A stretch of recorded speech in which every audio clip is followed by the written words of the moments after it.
आइए सिर्फ 3 मिनटों में भगवत गीता के 8वें अध्याय अक्षर ब्रह्म योग को आसानी से समझते हैं, इसे सिर्फ 3 सरल बिंदुओं में विभाजित करके।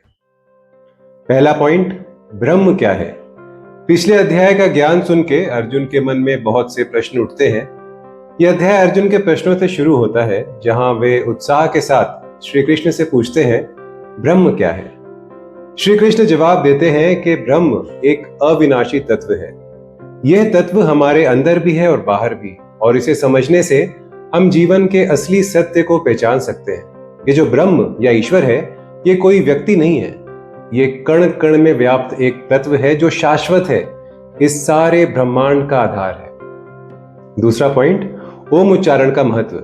श्री कृष्ण बताते हैं कि अपनी इंद्रियों के सभी द्वार बंद करके, मन को हृदय में स्थिर करके, श्वास को गहरा खींच के ओम का उच्चारण करने से ब्रह्म तत्व को महसूस किया जा सकता है।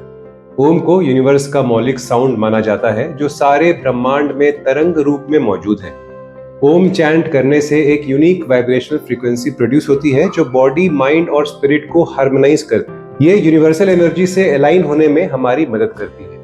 ओम 3 अक्षरों से मिलकर बना है, आ, उ और आ जागृत अवस्था या वेकिंग स्टेट को कॉरस्पॉन्ड करता है, उ स्वप्न अवस्था या ड्रीम स्टेट को, और सुषुप्ति या गहरी निद्रा को। और इस चैंटिंग के बाद अनुभव किया जाने वाला साइलेंस दर्शाता है तुरीय अवस्था या प्योर कॉन्शियसनेस को, जहां कोई विचार नहीं, कोई चिंता नहीं, कोई योजना नहीं, सिर्फ तृप्ति है, एक गहरी तृप्ति, गहरा स्वीकार का भाव। ओम गुंजन के बाद इस अद्भुत शांति और आनंद का अनुभव होता है। साइंटिफिक रिसर्च भी हमें ये बताती है कि ओम चैंटिंग से स्ट्रेस रिडक्शन होता है, हैप्पी हार्मोन्स प्रोड्यूस होते हैं, साथ ही नाइट्रिक ऑक्साइड का प्रोडक्शन बढ़ता है, जो ब्लड वेसल्स को रिलैक्स और वाइडन करके ब्लड फ्लो इंप्रूव करता है और ब्लड प्रेशर कम करता है। तीसरा पॉइंट, सृष्टि और प्रलय।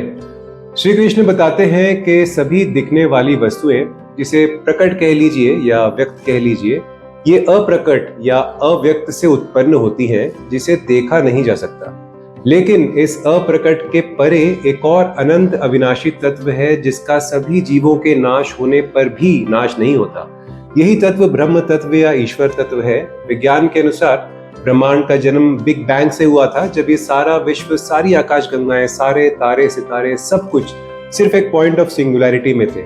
और एक दिन ये बिग क्रंच के रूप में समाप्त होगा, जब ये सारा ब्रह्मांड वापस उस पॉइंट ऑफ सिंगुलैरिटी में समा जाएगा। ये साइकिल लगातार चलती रहेगी, और इस साइकिल के पीछे जो तत्व है वो ब्रह्म है, जो अंतिम सत्य है।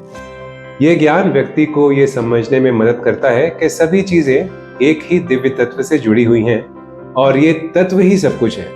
इससे हमें हमारी छोटी मोटी समस्याओं से दृष्टि हटाकर ईश्वर से जुड़ने की प्रेरणा मिलती है। अगली वीडियो में हम 9वें अध्याय को कवर करेंगे। उसके नोटिफिकेशन के लिए आप इस चैनल को सब्सक्राइब कर सकते हैं और नोटिफिकेशंस को ऑन कर सकते हैं। नमस्कार।